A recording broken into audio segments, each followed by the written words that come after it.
There are very few of us who would say there is nothing we would change about ourselves or our lives. And of course, a vital part of making change happen is taking action. And one of the simplest ways of taking action is to change the way we show up in the world. One person who knew this very well was the poet and performer Leonard Cohen, who famously said, "Act the way you want to be, and soon you'll be the way you act." Call it fake it till you make it if you like, or practice makes perfect. But if we want to step into a different version of ourselves, maybe one that's more confident, more outgoing, more assertive, we need to start taking ownership of how we show up. We need to start acting as the person we wish to become.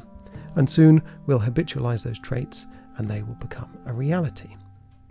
It makes sense, really. If we want to become a runner, we need to get out and run. If we want to become a better speaker, we need to get out there and speak, embodying the energy of the thing we wish to be. I'm Chris Brock, and this is Conversations on Living, a podcast about life and how to live it.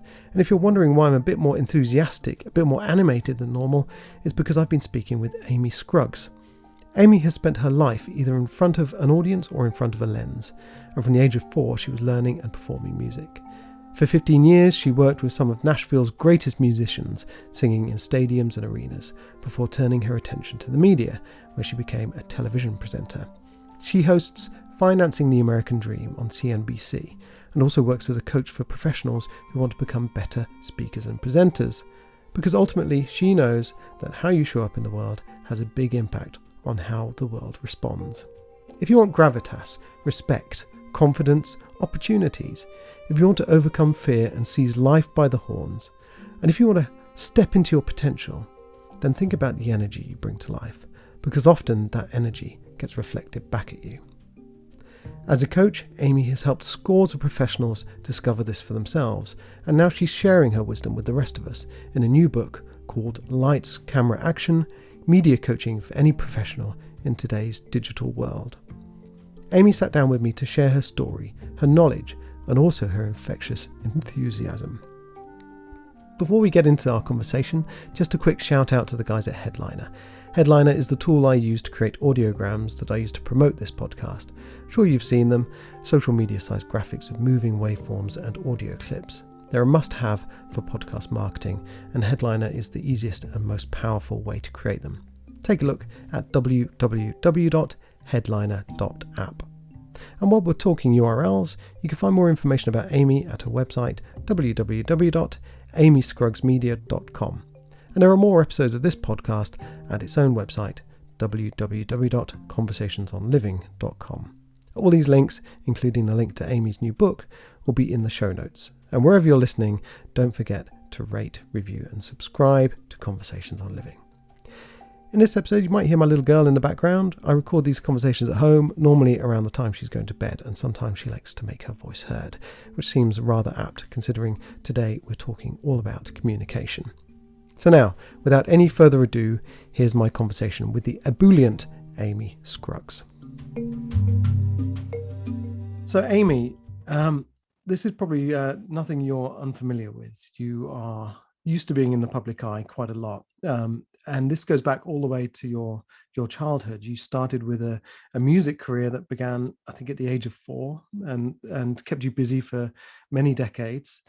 And then you turned it into something else. You turned it into a kind of a business career and a presenting career and also a coaching career. How did it all begin? Where did it start from?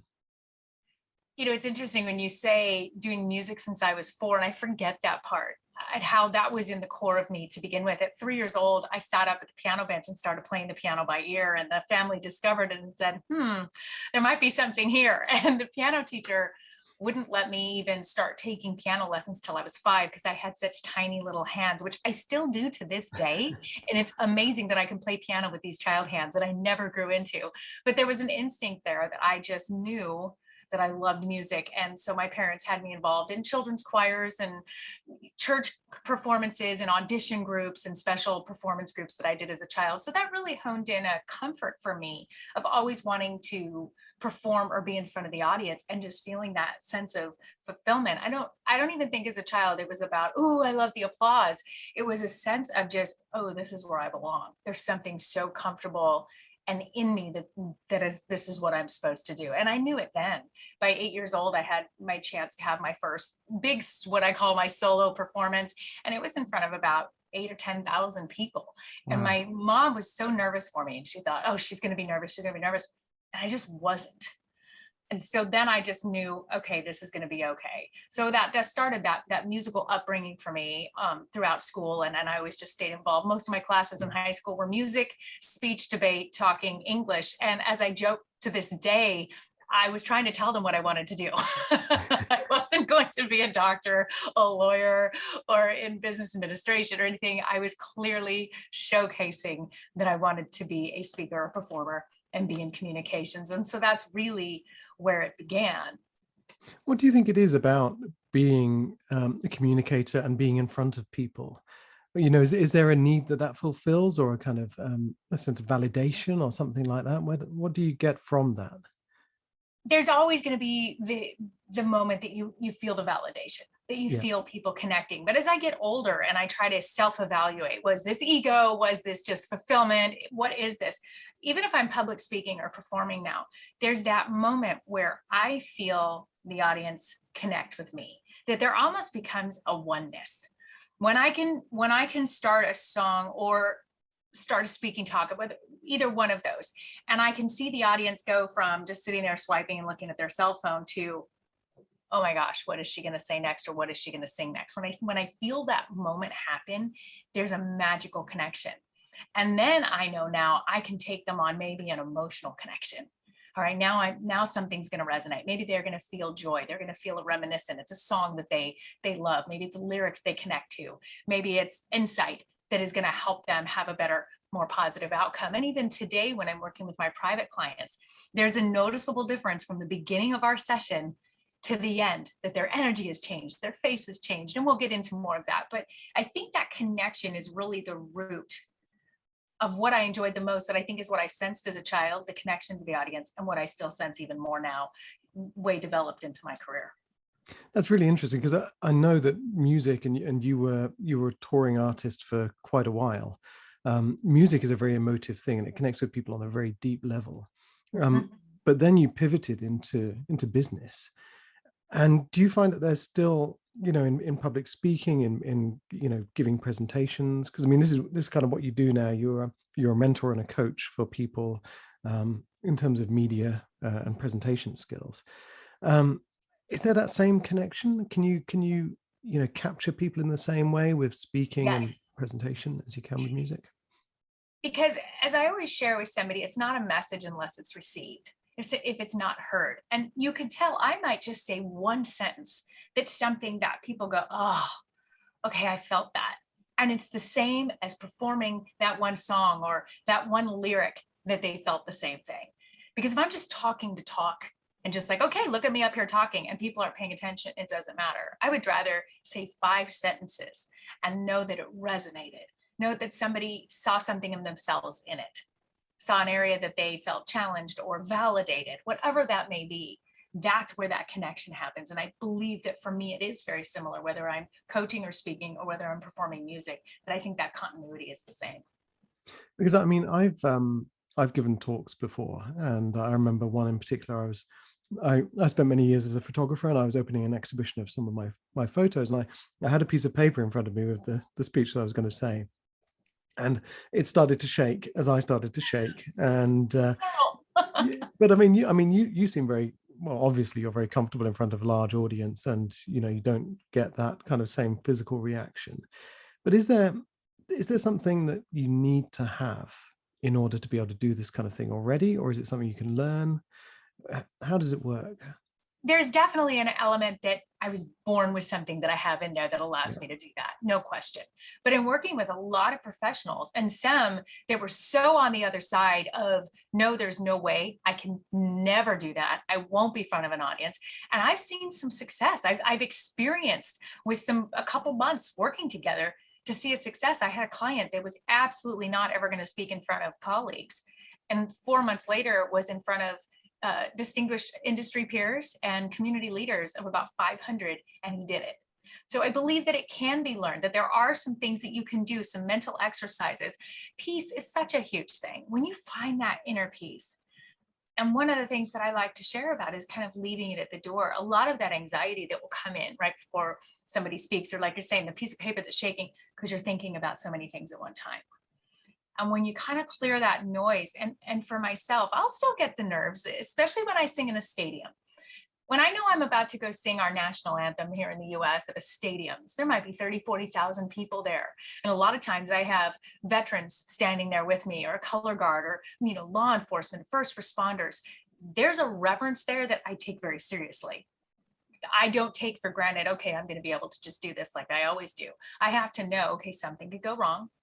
I need to be prepared. And I need to make sure that I'm honoring and respecting what it is I'm doing, what I'm saying, and those that are standing with me. And when I can channel completely into that mindset, then I know I can deliver, and I've given my best, because I clear everything else out. I am not thinking about my hair or my clothes or who's watching. At that moment, I go 100% into what it is I'm doing and what a privilege that is. And when we can take maybe that mindset, even of speaking in front of a crowd, or speaking in front of your peers, or even an important Zoom meeting, and realize, what is it I'm doing right now? What privilege is here? What opportunity might be there? What impact maybe do I have the chance to make? It will clear out some of those nerves. It has to. It goes to the forefront. It's really interesting, because I think one of the biggest fears that most people have when they do pretty much anything is, what will people think of me? And Yes. if I guess what you're offering is a way of conquering that, it's like, I can either be here confidently owning this kind of situation, which takes a lot of confidence, and Yes. requires gravitas and presence and all of these kind of things, or I can let this fear get the better of me, and I suppose that's almost like a kind of a magical pill that takes you from who you are to who you can potentially be, your full potential, um, Mhm. and showing up. But I guess it's not easy for everybody. It's not. It's true. It's the most common fear. No question. Because your book is your forthcoming book is called Media Coaching for Any Professional in the World. Yes. So you think it's in all of us that we have the ability to come up there, own the stage, own the conversation, and make things happen. I think it is, because everybody has that moment that they want to have. We can all remember a time as a child when maybe we were standing there presenting our recital or presenting homework, and the family applauds, and how good that felt. Whether it's in front of one or two people, or whether it's in front of thousands, we all still want to feel that relevance. Yeah. We all want to feel heard, or that we matter, whatever our expertise is, whatever our subject. And the problem is, in human nature, when we talk about maybe being in front of the camera, or speaking in public, or something like this, all of a sudden it's like, what are they thinking of me? Yeah. But the most common thing is, if I'm standing in front of an audience, I guarantee most people in that audience are sitting in their chair thinking, what are they thinking of me? They're wondering who's Yeah. looking at them. We are also stuck in the what are they thinking of me, that we're really not thinking of the others anyways. So if I can go up and connect and take and clear that noise, that if I can make a connection with you, that for right now, you're not thinking what you think of me, and you're not thinking of what you think of yourself, but we're actually thinking of this beautiful topic, or this beautiful awakening, or a beautiful lyric, or words of encouragement, or something that people can resonate of overcoming something, then those insecurities of what are they thinking of me, they do disappear. And it can happen in any industry. And sometimes just learning how to have these skills and being more confident and present, even in a small Zoom meeting, even if you're in just with a few colleagues or clients, if you can level up how you present yourself, maybe you're going to make a better impact even on your own team, Yeah. inside your own company. Maybe you're leading a company with 5 or 6 employees. What would happen if maybe you started presenting yourself better? How much is that going to lift their morale? How much is that going to lift the company up as a whole? Do you think it requires being something of an extrovert, or is this, accessible to introverts as well? I have seen numerous introverts. I'm working with several right now that are as introverted as you can possibly get. And I'm watching them come out. Because once they have that small little bit of success, and it might be just a quick cell phone video that they did and went, oh, I did it. That wasn't so bad. And they get the acclamation and confirmation that they did a good job. Now they're not as afraid to do it again. They're still introverts. I suppose this can have like potentially a big impact on the quality of your life. When you start turning up in a new way, then the Yes. world will respond differently to you. And I mean, you must have seen this in your coaching. There must have been moments where you've taken someone who's been very nervous about this and seen them kind of transform their business results or whatever it may be. I have seen tremendous results, and mostly introverts, because those that are truly already confident, an extrovert, already well spoken, love being in front of the camera, they're probably not going to call me. And that's great. Good. We're gonna work together in different areas to still help more people. But primarily my clients and the ones that I do work with or that I see in the workshops that I do are the ones that are more timid, the ones that are more nervous, that they think they don't look good. They don't like how they appear. Is this how I look and is this how I sound is the number one thing that I hear the most, even all my years as a TV host. And I've interviewed hundreds of professionals from all industries. And that is the first thing that they always say. Oh, I don't know if I like how I sound. I don't like how I look. Is this okay? What am I going to do? And getting them to just get past that in the moment to go, well, let's talk about your message. What are we here to share? Because if you're a professional in business and you're wanting to excel your business, then you have to have something in you needs to connect with other humans, or you wouldn't be trying to grow a business. Everyone wants to have that next connection and make an impact on somebody, whether it's small or large. And realizing that it's okay if you're an introvert, making that connection is what's going to make a difference. And sometimes maybe it's just how you're sitting in front of the camera, how you're presenting yourself, how you're framed, and how you're holding your face that can make a difference. It's funny, isn't it? It's almost like there's a sense of psychology in this. I mean, one to one, I've seen people sort of use mirroring and techniques like that to kind of get in and build connections with other people. But how do you do it through a camera, and how do you do it on a stage when you're dealing with, 10,000 people? It's a different kettle of fish altogether, I should think. It takes some time of practicing the self-awareness. So doing mirroring with other people is still great, but what happens when you still don't know what you're presenting? A lot of people don't realize what their face is saying when they're not Yeah. speaking. And so I really love to work with professionals at first, getting that self-awareness in. Having them learn, like, did you know that your brow goes down when you're talking about this? Or why does my face drop? Or why do I look like I'm scowling? Why do I look unhappy? You can see that I'm nervous. Great, let's fix that. And we can fix that through that self-awareness of knowing what your expressions are, whether you're happy, mad, confused, scared, caught off guard. What is your listening face? When I stand in front of an audience, it's really something for me. I will pay attention and see what people's active listening face looks like. And it's interesting because you can tell if they're connected. You can tell if they're distracted, if they're somewhere else. We are presenting messages through our listening face as much as our speaking face. And a lot of times taking the time to really have, like you said, the psychology in it, the self-awareness doesn't mean we're changing the core foundation of who you are, whether you're an introvert or extrovert or what your skill sets are, but you're becoming familiar with them, because I think familiarity seems to be the most common thing that I deal with of helping the professionals get to that next step. Great. Now we're getting the familiarity. Now we can talk about your messaging. Now we can talk about what you would say and becoming confident. And the more you tackle those things, the more those insecurities start to get thinner and thinner. Do you think that somehow the presentation skills are better than the message, or more important than the message? That if you can connect with someone, it doesn't matter if you're selling, noodles or, trying to get people to vote for a particular politician, whatever it might be. Is that power of connection, which is Absolutely. important. And I think on the reverse side, you can have an incredible message and you're just kind of standing there delivering it like this, your body language and your tone is not there, then it's going to get missed. There has to be that rhythmic song-like delivery to things. You want to emphasize the important words. You want to show energy when you're talking about something that you want them to engage with. You want to have actual natural reactions that match your subject matter that people can flow with. You have to be able to know how to speak to your fast thinkers and your slower thinkers. And where's that happy medium there in reading the audience? And when you can find that, wow, it makes a difference.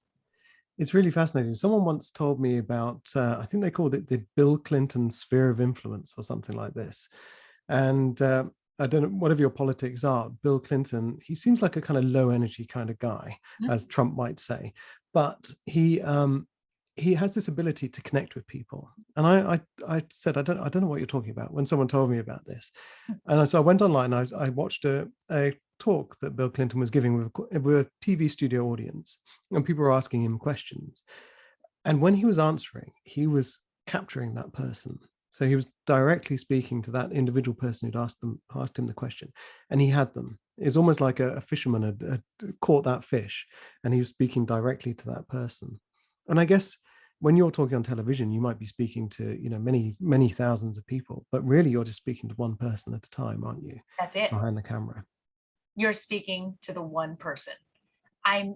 This podcast, this wonderful time we have together is you and I sharing this connection, having this conversation. Now I know that people are going to hear it and hopefully be inspired and maybe get some tips that's going to help them and to be encouraged and to grow and to evolve in this. But right now it's just you and me. And when I'm doing an interview and I have somebody in the seat at the TV studio, maybe it's just you and me. And I always say, just look at me. I got you. I'll get you there. Let's pull that out of you. You eat, sleep, and breathe this business or this organization or whatever it is they're here to share. You know this inside and out. So just follow my lead and let's show everybody what that is that you've worked so hard to build. I see professionals losing so many opportunities just by holding this in or being so worried about how they look or what they sound like or not wanting to speak up. Again, even in virtual meetings, I have seen incredible professionals miss opportunity because they don't know how to make a powerful introduction of themselves. Just right to the content. This is who I am. These are my years of experience that I bring into what I do, and I'm happy to be here today. Just setting yourself apart so that the others can see, hey, all right, this person is here and connected with us. And you don't know who you might meet. The world has changed so much. I mean, Chris, you and I wouldn't have met right now if it was not for the amazing technology and opportunity for us to connect like this. It's amazing, isn't it? And I mean, you talked about tips just then. What are some of the things that we can all do, even if we're the most kind of insecure, nervous person, to get over that initial kind of imposter syndrome that people have, and to just deal with that first idea of kind of how I show up is really important, because it's what people will think of me, and ultimately it's a self-fulfilling prophecy. It's what I will become. So what are some of the first things we can do? I love this. You hit it head on, because if the biggest insecurity is this how I look and is this how I sound, and you want to get past that, then you're right. Then let's start with some of those immediate things of how you look and how you sound. Because when people ask, is this how I look and sound? My answer is yes. And if we don't like it, let's work on it. Let's start fixing that. So showing up, if this is, let's say, your virtual meetings or a Zoom meeting or a podcast, just like you and I are doing, take the time to figure out what is the best place in the room. What is your best lighting? How are you framed? Take time to record yourself on Zoom so that you can play it back and see. Because if we're looking halfway at the ceiling, or we're looking down at the ground, or you're slouched over in your chair, I have a gentleman are known for this a lot of times, that the men will get nervous and they will swivel in their chair and they'll be rocking back and forth. And so I took their chairs away, those that I'm working with, and said, let's get you in a stationary stool that's going to allow you to sit still, have those shoulders back, and feel like presenting yourself. Now you're not distracting people with the swiveling back and forth. If you're a sloucher, then maybe let's put a pillow behind your back just to help support you. So, okay, now you're sitting up straight, you're feeling more confident. If you don't like your hair a certain way, or okay, well, maybe find some cute hats to wear in your Zoom meeting that's just going to make you feel more yourself and feel more comfortable. Find those things that you can start doing, framing yourself, just looking at where am I sitting. And a big one that people forget to do is to look into the camera. I'm a terrible one for that, I must admit. I'm looking at you now, but the camera is about an inch or two above your head. So yeah, I know exactly what you mean. I keep catching myself. It really does. I want you to feel like I'm looking at you. I want everybody watching this right now to be like, she is looking at me, because I am looking at you. If I look down to the monitor and I want to do this, well, we've lost our connection. And maybe that's helping you see the brightness in my eyes. Maybe it's helping you resonate and connect more with my smile or what it is I'm trying to say. Something that simple can make you stand out. And guess what's going to happen to your confidence? It's going to go up. because people are connecting. I have one woman that I work with, and she's just a sweetheart. She was always just a little too close. I said, we want to see how beautiful you are. Sit back for me a little bit. Oh, that's a lovely blouse you have on. We all want to see it. And now she gets on every meeting and she's sitting back further, and we're seeing more of her. And I've noticed that her posture is better. Her confidence has grown. And now we can really start working on her dialect and how she articulates and what her vocabulary is, and getting her even more confident as she's growing her business into more high-end clients.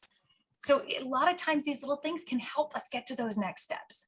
It's really interesting, isn't it? Because, we talk about the importance of how we show up in the world and how we present ourselves in the world.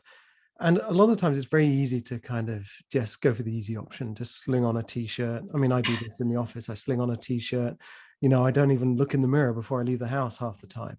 But it really does make a difference to how you show up. It makes a difference to who you become. I think it really affects your identity. It may not be immediately, but if you're wearing a suit, for example, you may start to stand differently. Or if you feel good about how you look, it's going to affect how you present yourself, and that will affect the way people interact with you as well. Do you think it's a kind of vital life skill for living a fulfilling life?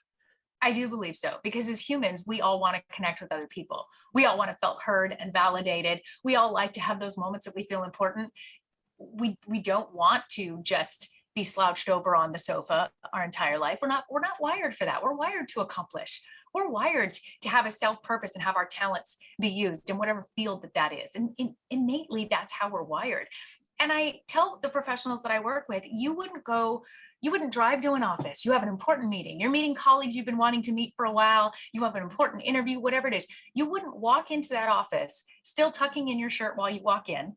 You wouldn't sit down in the chair and then crawl under the desk. You wouldn't turn around and bend over. You wouldn't start eating your sandwich the minute you sat down. Why in virtual meetings are we seeing those behaviors? If we treat these on-camera appearances the same way, the same respect, the same showing up that we do in person, you're going to see more continuity, and it does affect how we deliver. It completely affects how we deliver our message or what it is we're there to do, and the first impression that we're making. I wouldn't walk into an office building slouched over, or I wouldn't just sit there like this in an important meeting. I'm going to sit up and give you my best the whole time. I can sit on a Zoom for an hour and sit up straight. I would do it if I was in person with someone, and everybody else can do the same. Take that time to make it the same priority, and then just be thankful you didn't have to drive there. How do we know when to rein it in? Because I know sometimes when I get into one of those kind of flow states, and I'm chatting, it might be at a party or in a meeting, and I'm just chatting away. I'm sort of, going crazy because I'm really enjoying myself. I'm enjoying the sound of my own voice. And then later on, I'm thinking, oh, maybe I was a bit annoying, or maybe I didn't, wasn't comprehensive enough or coherent enough. How do we develop that kind of self-awareness in the moment when we're, presenting ourselves and doing our best effort to be the best version of ourselves? I think the best way to tackle that, because in the moment we do get excited or we're engaged in what's going on, and so our natural flow is just going to happen. But if we really want to look back and evaluate, okay, I want to do an honest evaluation of how was that really? Was my message received? Did I go on too long? Is play back the tape. We all get copies, or we can see what we do. Even the meetings, a lot of times virtual meetings we're in, they send us the recording after, or can we record it if we're the one initiating it? I had a chance to interview one of the biggest football coaches here in the US in our history. He is a championship NFL, led teams to champions with USC, the Los Angeles Rams. He's still a championship coach in his 80s right now, led the last team to the national victory. I interviewed him when I was putting this book together, and I asked him the importance of athletes watching the tape. Why is it so important in any sport that the athletes watch the tape? And he said, Amy, in our sport, he goes, with our guys, he said, they don't even learn the game until they've watched the tape. They learn the plays from the tape. They learn where I'm going to put them on the field. They learn the opposition, everything from the tape. He said, because watching the tape creates champions. And that's a powerful line that I share in every speaking and every interview, because for whatever business you're in, whatever industry, watching the tape can create championships. And if we're wondering, was it too much Was I over animated? Was I under animated? How did I appear? You got to watch the tape. Yeah. I go back and watch the footage when I'm as a TV host. I am always reviewing what I did because I need to know as well. How did I present myself? And that's how I'm able to become better and better. And as I see those successes, and believe me, I'm my hardest critic, just like anyone else. People say, but Amy, it comes so naturally to you. I am my toughest critic. And I think we're all guilty of that.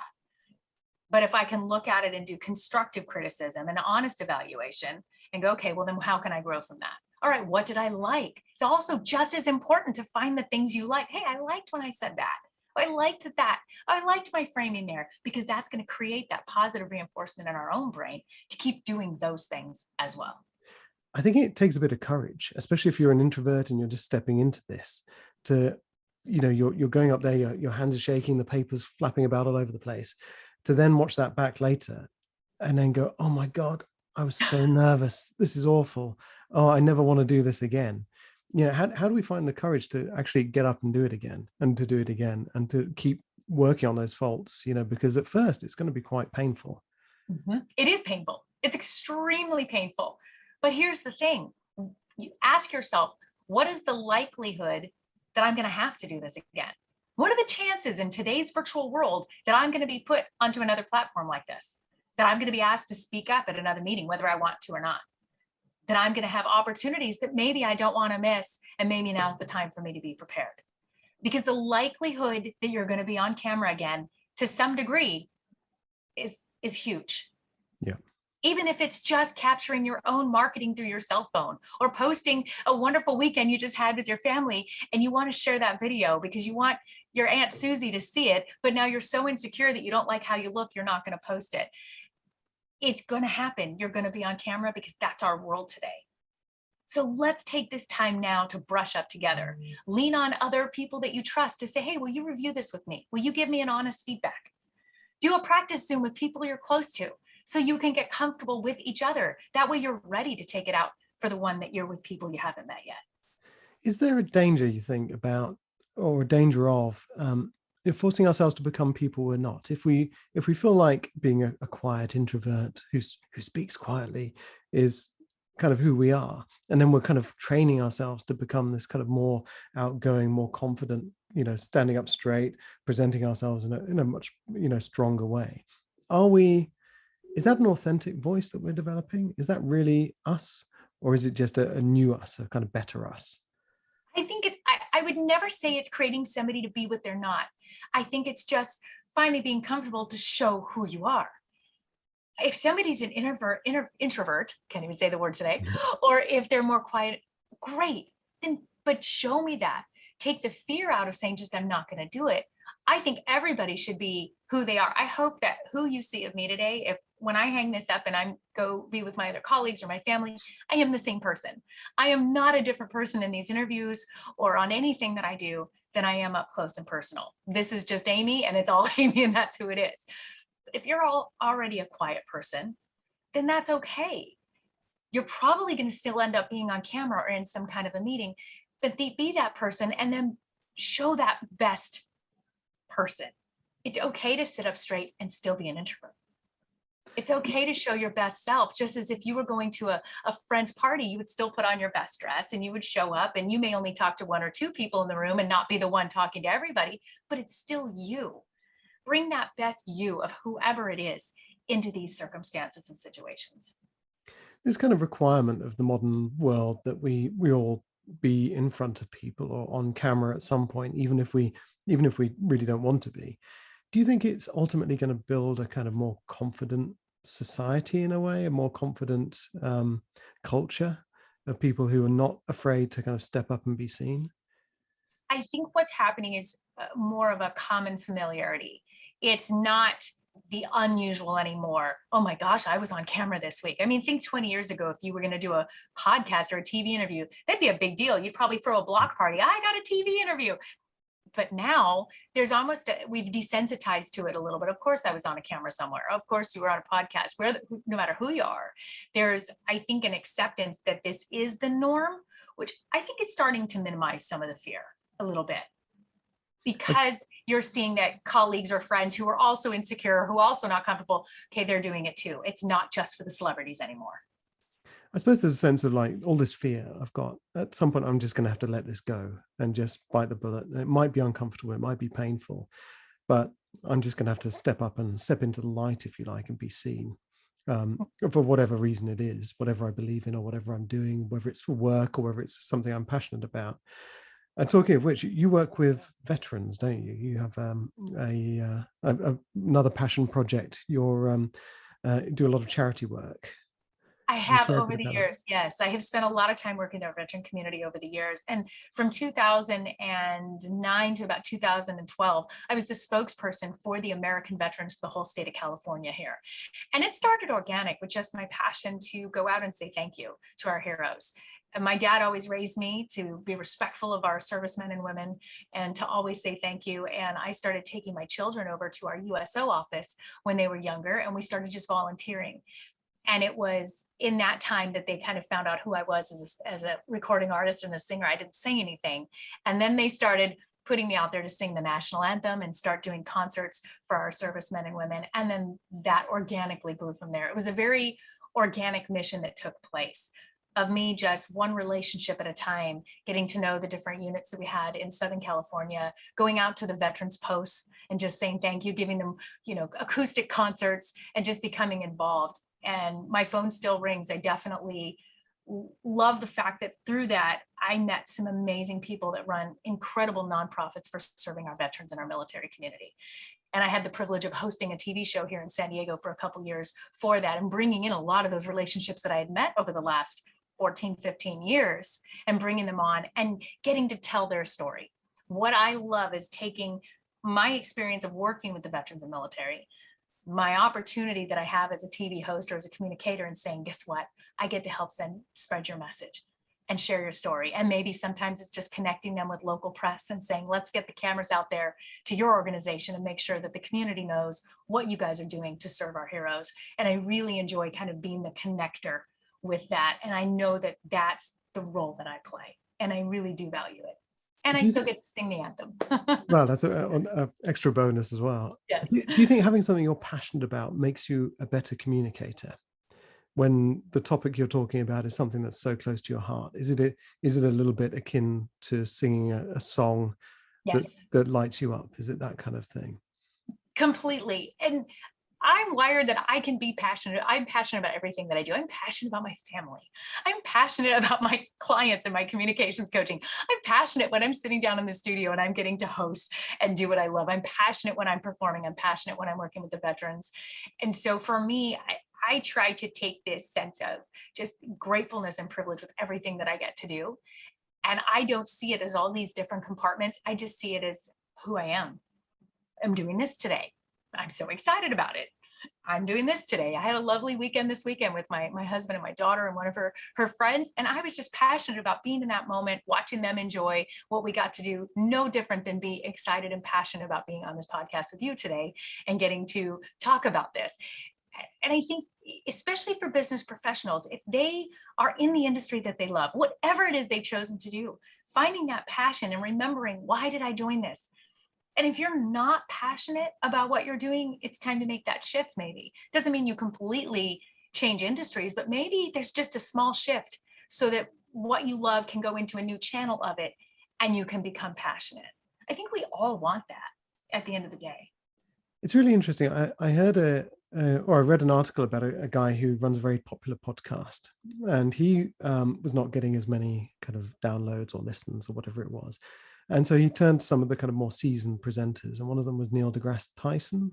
Mm-hmm. And he listened to a lot of his interviews and a lot of his recordings, and he realized the way to make people listen to your message, or at least for him anyway, was to have your mind blown. So when someone tells you something that is fascinating, don't just sort of nod and go, oh, yeah, that's interesting, kind of like I do.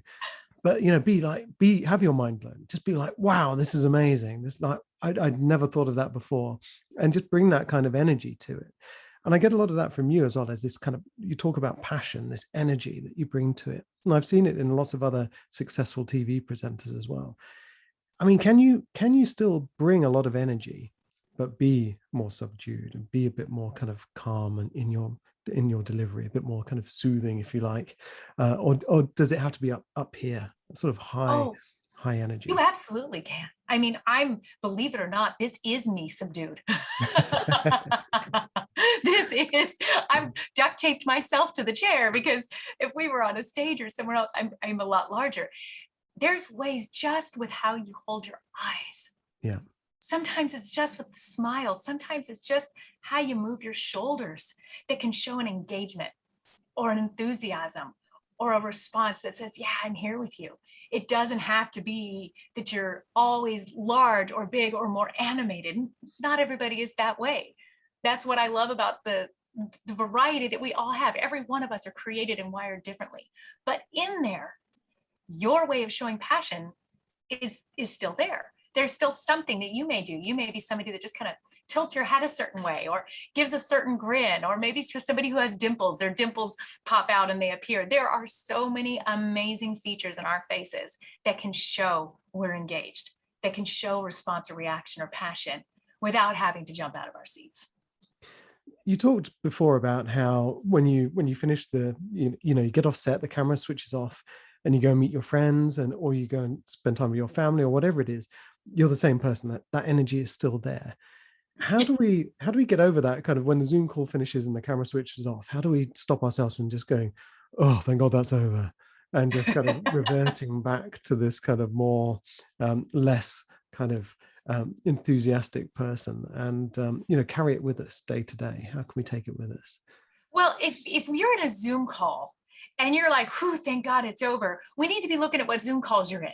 Because I hope when I finish a meeting or I finish one of my Zooms, I am more refreshed, I'm more energized than when I started, because I'm choosing to be in meetings or connecting with people that are raising my energy as well, that are fulfilling what it is that I love to do, or that there's that mutual connection. So if I find myself that I'm in meetings that are sucking the life out of me, then maybe I need to reevaluate, what am I getting from these meetings?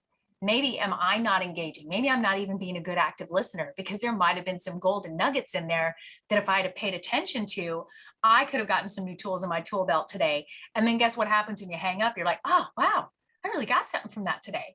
And now you're refreshed when you hang up the Zoom call, and you can take that into your day. We have so many moments throughout our day that are what I call the teachable moments.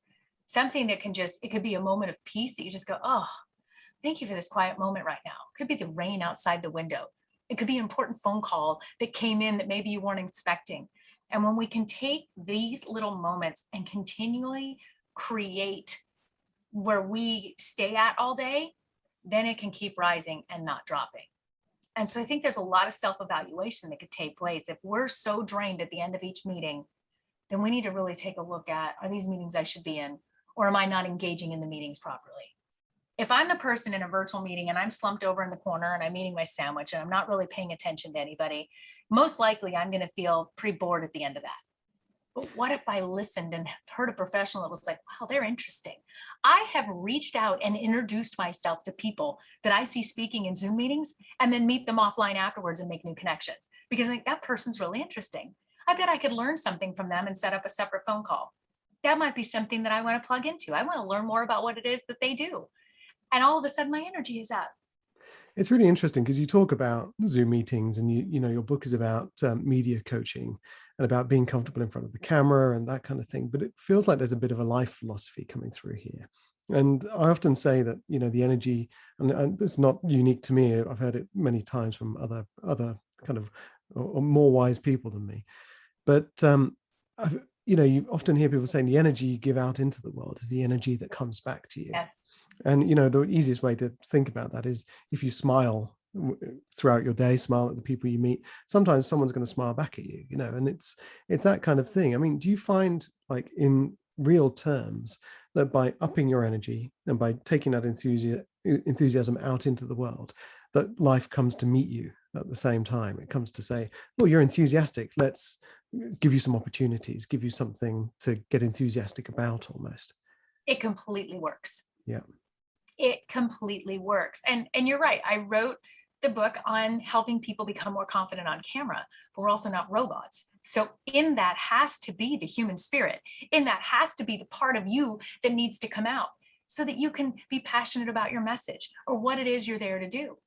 Unless you're completely in an industry that you'll never be on camera, which is great, then wonderful. Then you'll be getting coaching and teaching for the things that matter to what your needs are.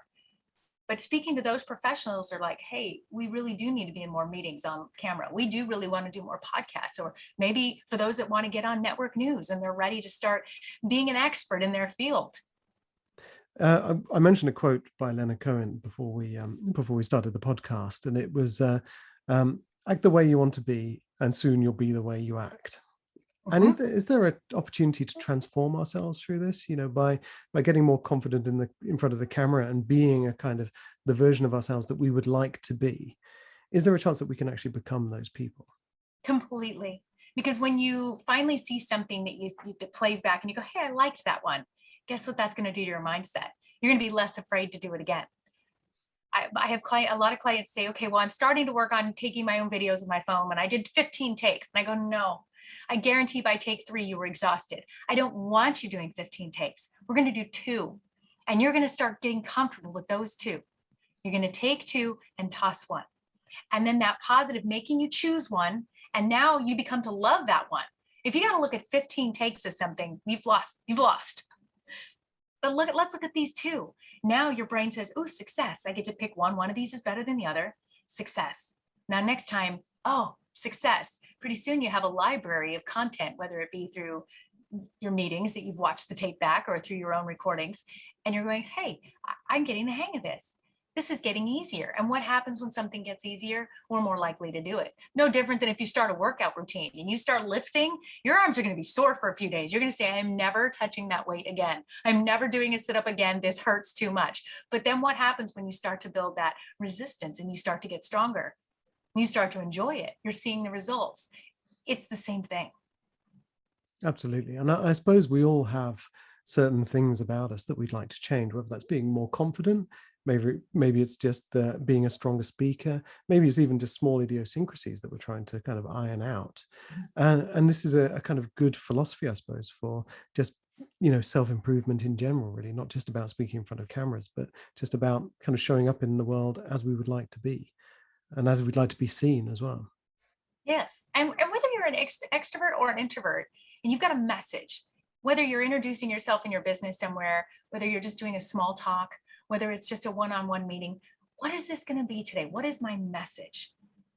And when you stop and just even jot those bullet points down beforehand, even if it's the paper that's shaking, but your bullet points are on there, you're going to stay on track and go, okay, I know I want to share this, this, this, and this. And most interviews or most stories, if you go on to talk about your business or what you've done, as we even did here, the 3 components, you're going to talk about where you've been and how you got there, what you do now, and then where are you trying to get to? What help do you need? What call to action? What are you trying to sell? What is your goal? Those 3 components, if you look at your message and you're sharing with somebody, well, I've been here and it got me here, and now from here, I'm trying to get here. Then it makes it a lot easier that you don't feel like you need to ramble, or you don't need to go all over the place to explain. You can get those bullet points in order. And the more confident you are in your message, and you framed yourself right, and you have learned your face and how you're presenting yourself, guess what happens? You're going to feel that success, and it's going to encourage you to want to do it again. So in terms of where you want to go next, where are you going next? You're already very accomplished. You started, from the age of 4, performing in front of thousands and thousands of people. You already have a kind of distinguished career. You've got this book coming out called Lights, Camera, Action, Media Coaching for Any Professional in Today's Digital World. Where do you go next from here? What's the next W for you? I'm excited about the larger reach that with this book, and with the book being released worldwide, it's giving me an opportunity, just like today, to globally reach people, to say, here's some things you can do. I'm excited about speaking on bigger platforms to where I can make an impact in specific industries. All right, we're going to talk to this industry today. We're going to speak with this industry today and see if I can help more professionals get there quicker. In terms of taking those next steps, if someone listening to this wanted to take a step, make a connection with something, what is the easiest way for them to go forward, do you think? Look around at the people that you admire the most. Ask for mentorship. If somebody close in your network, it may be even your mom, your best friend, a coworker, and you see them succeeding in that category of that next one you're trying to get to, say, can I just shadow you a little bit? How did you do it?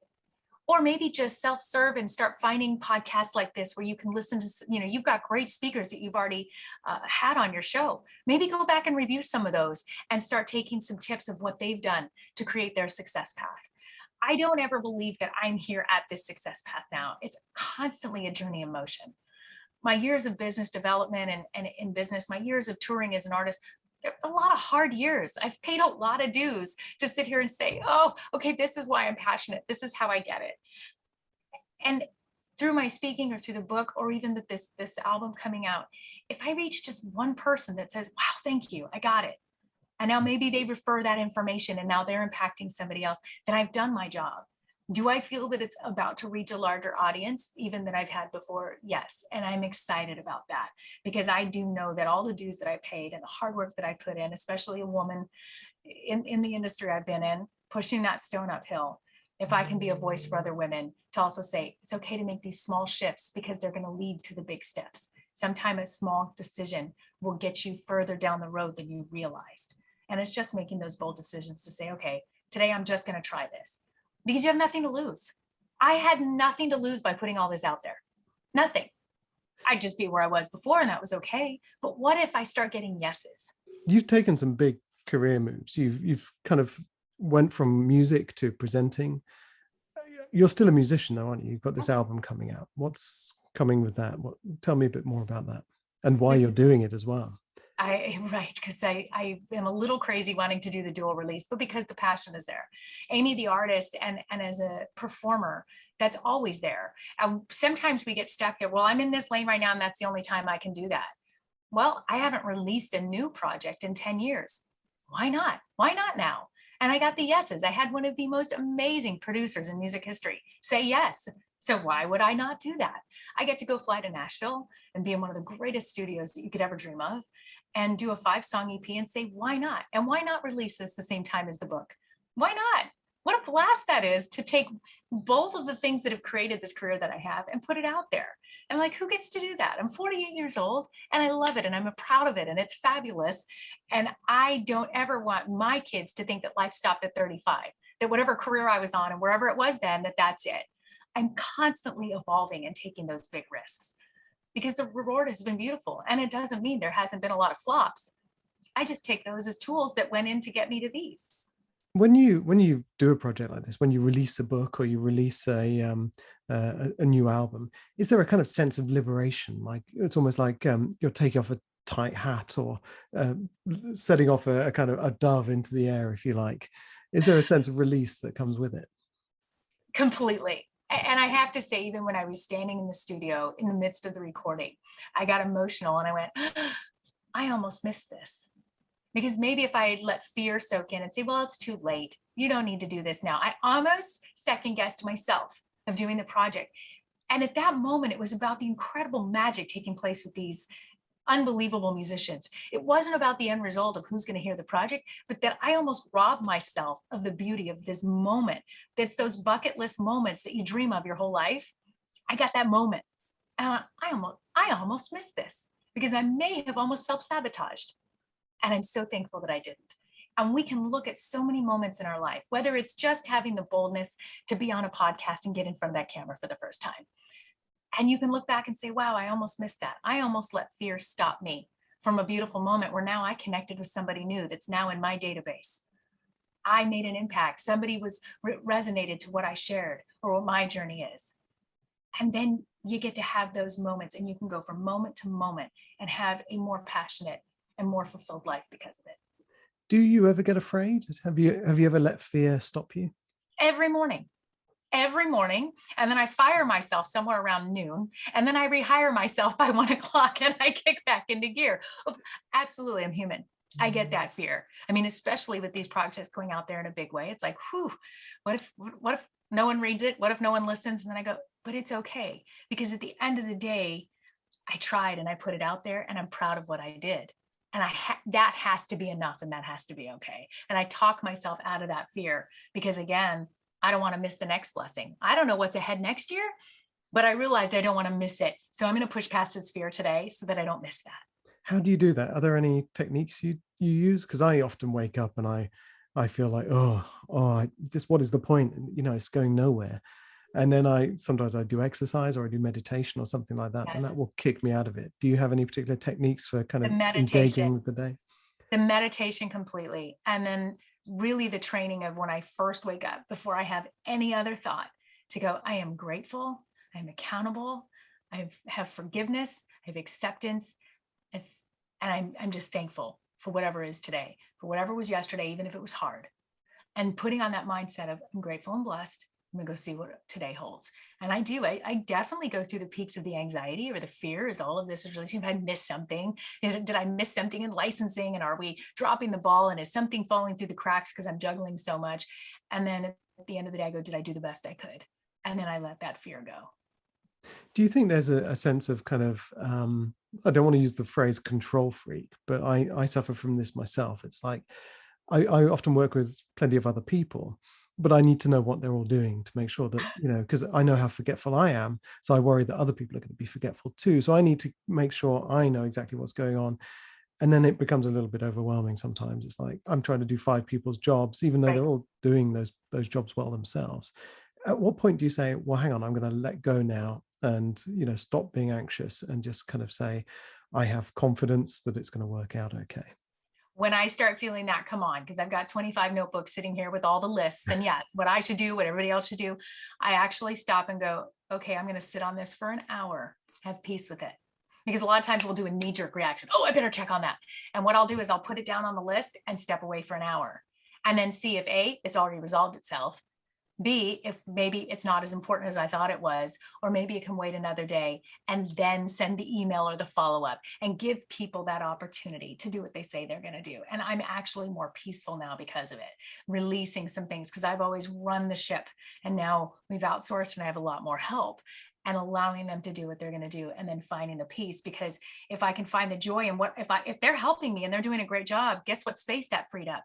That freed up my creative space to make more content, to write more things, to help more people, to find more clients, to maybe do more music.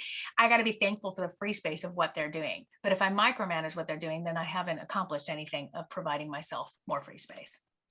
It sounds like almost this is a kind of you working on yourself, and sometimes that's stepping into that persona every day, and not necessarily the persona, but the enthusiasm.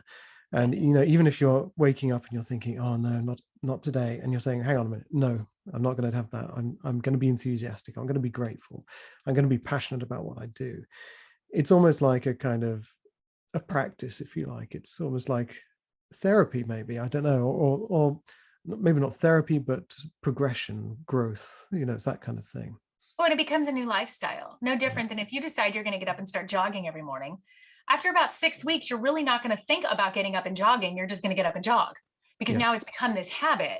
Well, how we self-talk, how we start our day, how we get ourselves through those anxiety moments, how we get ourselves through that fear or the micromanaging or all the things that we all are guilty of doing, creating those new habits that we can overcome them just by the habit of doing it Yeah. until it becomes a habit. Absolutely. And that takes courage sometimes. How do you find the courage to say, I'm really not feeling this right now. I'm really nervous or anxious or afraid, but I'm going to just go for it anyway. How do you find that courage? I think of it, I go right straight to outcome. Okay, if Yeah. I collapse to this fear, what's the outcome if I don't? If I Yeah. do that? And what's the outcome if I push through and I get this done? And what outcome do I want? Because if I look back at outcomes I did not like over the past, it was because I chose to go the wrong way and I got the outcome that I worked for. Well, what about the times that I go, wow, look what just happened? How did that Yeah. outcome happen? And so sometimes we're in a moment we have to do outcome thinking, because this decision right now is going to create that. I've heard some people, or a few people have suggested writing down at the very beginning of the day, how do I want to feel at the end of today? Yes. Do I want to feel elated and grateful and full of joy that I've done the best I can and that I've achieved something? Or do I want to feel, like you say, worn out and defeated and weary? And just anything like that, I think, can really help us really step into something better and take that bold step, speak up in the Zoom interview. Yes. Sit up straight, put on a tie for once. And even though I rarely wear a tie these days, but it's that, isn't it? It's like, how do I want to feel about myself, about my situation, about my day? And I want to feel good about it. And I suppose this is what we do. We bring that energy and it makes us feel good. And then we get the energy back when the world reflects it back to ourselves. Yes, completely. And we can all choose to do that. And even on the tough days, that doesn't mean that there aren't tough days. There are tough days. But at the end of the day, I can say, but did I still communicate correctly, even in that tough conversation? How did I handle myself? Did I get elevated? Did I say things I shouldn't have said? How did I handle myself, even on a tough day, in a tough circumstance? And then can I sleep well knowing I did the best I could, even in that circumstance? There's still days that we're emotional, we're sad, we may have things going on with loved ones, and we still have to deal with those things. Yeah. But how did I handle it is going to create how I can have that peace within myself. Doesn't change the sadness, doesn't change the situation, but it can change how we view ourselves and knowing we at least gave our best. Yeah, we at least faced up to it and took it on. Yeah, that's brilliant. So, well, we're coming up to about time on that. This new book you've got coming out, Lights, Camera, Action, Media Coaching for Any Professional in Today's Digital World. Where can people find out about this and potentially get hold of a copy when it comes out? Everything is available on my website, amyscruggsmedia.com. So if you want to go there, all the links can take you to the retailers as well. But at Amazon, it's on Amazon. The ebook is available on Amazon, Barnes & Noble, Powell Books. If you want to go to the website, and then they will be in the bookstores worldwide on October 26th. But right now, if you just Google Amy Scruggs, amyscruggsmedia.com, everything there is the site. I also have an online course. If somebody's interested in just doing a self-guided course for the media coaching, that is there for purchase, and you can self-direct through that course that we recorded in the professional studio. And then, of course, I can do private workshops with teams or individuals and help people to become more confident, and all of that is there on amyscruggs.com. And then shortly the music will be released as well, and you'll be able to find that on all streaming platforms. Fantastic. It all sounds very exciting, and yeah, I'm feeling much more enthused about my life and my day. I'm going to try and kind of hopefully capture some of your passion as well as I go through my week. And that's fantastic. I really appreciate it. And I feel great after this. My day, I have the whole rest of my day here. I'm in California, so I still have the whole day ahead.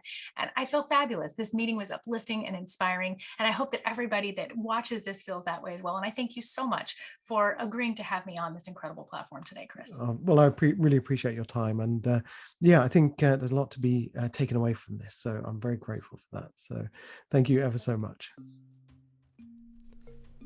That was Amy Scruggs, and I've already started taking Amy's advice. I watched the tape back and I started to pick up on some of the little verbal tics, the phrases that I throw in when I'm trying to think of the next thing to say or the next question to ask. And I'm going to start working on all of that, and hopefully to become a better presenter so that you get to enjoy this podcast even more. And I hope you do enjoy it. And if you do, don't forget to rate, review and subscribe, because all of these things make us more visible. If you want to find out more about Amy, as I said before, her website is www.amyscruggsmedia.com, and you can also find links to that and to her new book in the show notes at www.conversationsonliving.com. Next week, we're going to be interviewing Kim Forrester. Kim is a holistic well-being consultant, and we're going to be talking about how being healthy and being well isn't just a focus on one aspect, such as exercise, but it's a focus on many things. So it's a very interesting and lively conversation, and hopefully it will be as inspirational as the conversation we've just enjoyed with Amy. All right, well, stay tuned for more, and in the meantime, have a lovely day and a lovely week. Cheers.